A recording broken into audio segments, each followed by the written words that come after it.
আল্লাহর নবী মুহাম্মদ আরবি সাল্লাল্লাহু আলাইহি ওয়াসাল্লাম বলেন, হে দুনিয়ার নারী, যদি মাওলায়ে কারিম কাউকে সিজদা করার কথা বলতেন তাহলে বলতেন তোমরা তোমাদের স্বামীদের পায়ের মধ্যে সিজদা করো। সুবহানাল্লাহ। নবীজি আরও বলেন, যদি স্বামীর শরীরে পুজ হয়, গোটা শরীর যদি পচে যায়, রক্তাক্ত হয়ে যায়, আল্লাহর নবী বলেন মহিলা জাতি যদি তার পুজগুলা জিব্বা দ্বারা ছাইটা পরিষ্কার করে তাহলেও তার স্বামীর হক কখনো আদায় হবে না। হুন্না লিবাসুল্লাকুম ওয়া আনতুম লিবাসুল্লাহুন্না। স্বামী হইল স্ত্রীর লেবাস, স্ত্রী হইল স্বামীর লেবাস। কিন্তু সমাজের মধ্যে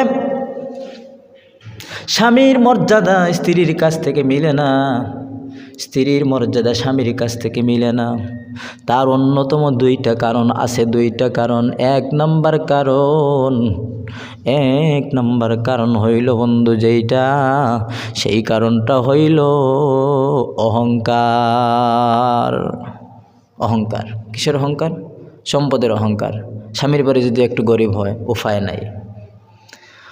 এই জন্য বলছিলাম, যেই সুন্দরের জন্য তুমি অহংকার করো বোন, তোমার থেকে কত সুন্দর ছিল আম্মা জান হজরতে ফাতেমা। দুনিয়ার মানুষেরা এমন ছিল, রাসূলের কোনো বিবির ঘরে 3 মাস চুলার মধ্যে আগুন জ্বলে নাই।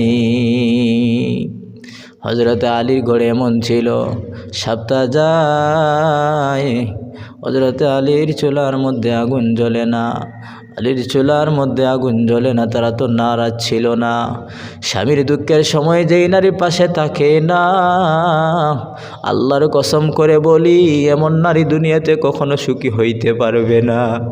যেই নারী স্বামীর কাছে স্বামীর কোনো মূল্য দেয় না, কারণে স্বামীর কোনো মূল্যই দেয় না, তার কাছে স্বামী বলে কোনো মূল্যই থাকে না। না থাকার অন্যতম কারণ হইল বাপের বাড়ি হইল ধনী। মায়ের কাছে যায় যখন দুঃখ কয়, বোনের কাছে যায় যখন দুঃখ কয়, দুঃখগুলো বলার পর মায়ে ডাক দেয়া কই কিল লেগে বিয়েটা যে করছিলি, বইনে ডাক দেয়া কই কিল লেগে বিয়েটা যে করছিলি। আবার তারাই বলে যা হয় সব আল্লাহর হুকুমে হয়, আল্লাহর হুকুমে যদি সব হয়, বিবাহ শাদীটাও আল্লাহর হুকুমে হইছে, এটা কেন মাইনা নেস না? বুঝালো তোদের ভিতরে অহংকারী, তোরা হইলে অহংকারী, তোরা মূলত অহংকারী।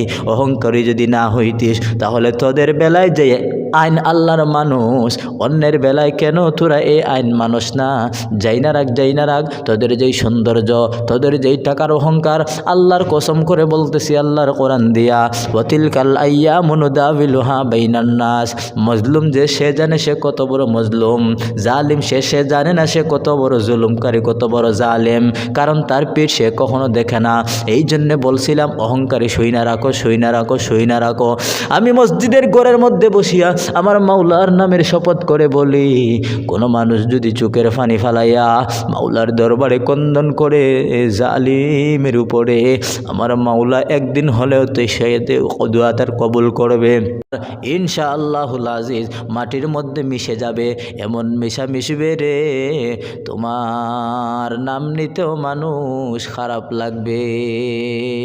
মনে নাই আল্লাহ রাব্বুল আলামিন বনি ইসরাঈলদেরকে এত বড় বড় সম্পদশালী করেছিলেন, এত বড় বড় ধনী করেছিলেন, কিন্তু তারা নাশুকরি করার কারণে, অহংকার করার কারণে তারা এমনভাবে দুলিশ্বাত হয়ে গেল।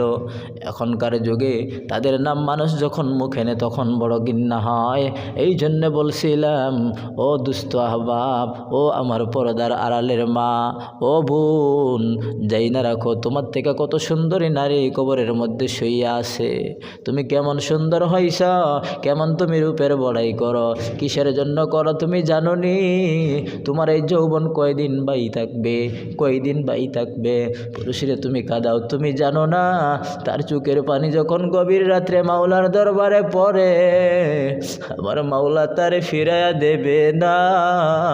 আমার মাওলার চোখের পানি মাওলার দরবারে পড়ার সঙ্গে সঙ্গে অল্প কয়দিন হয়তো বা তুমি সুখে শান্তিতে থাকবা, কিন্তু যাই না রাখো আমি আমার মাওলার নামে কসম করে মসজিদের মিম্বর থেকে বইলা দেই, এই শান্তি চিরদিনের জন্য না, তোমাকে অনেক কাঁদতে হবে। হবে, অনেক কাঁদতে হবে, অনেক কাঁদতে হবে।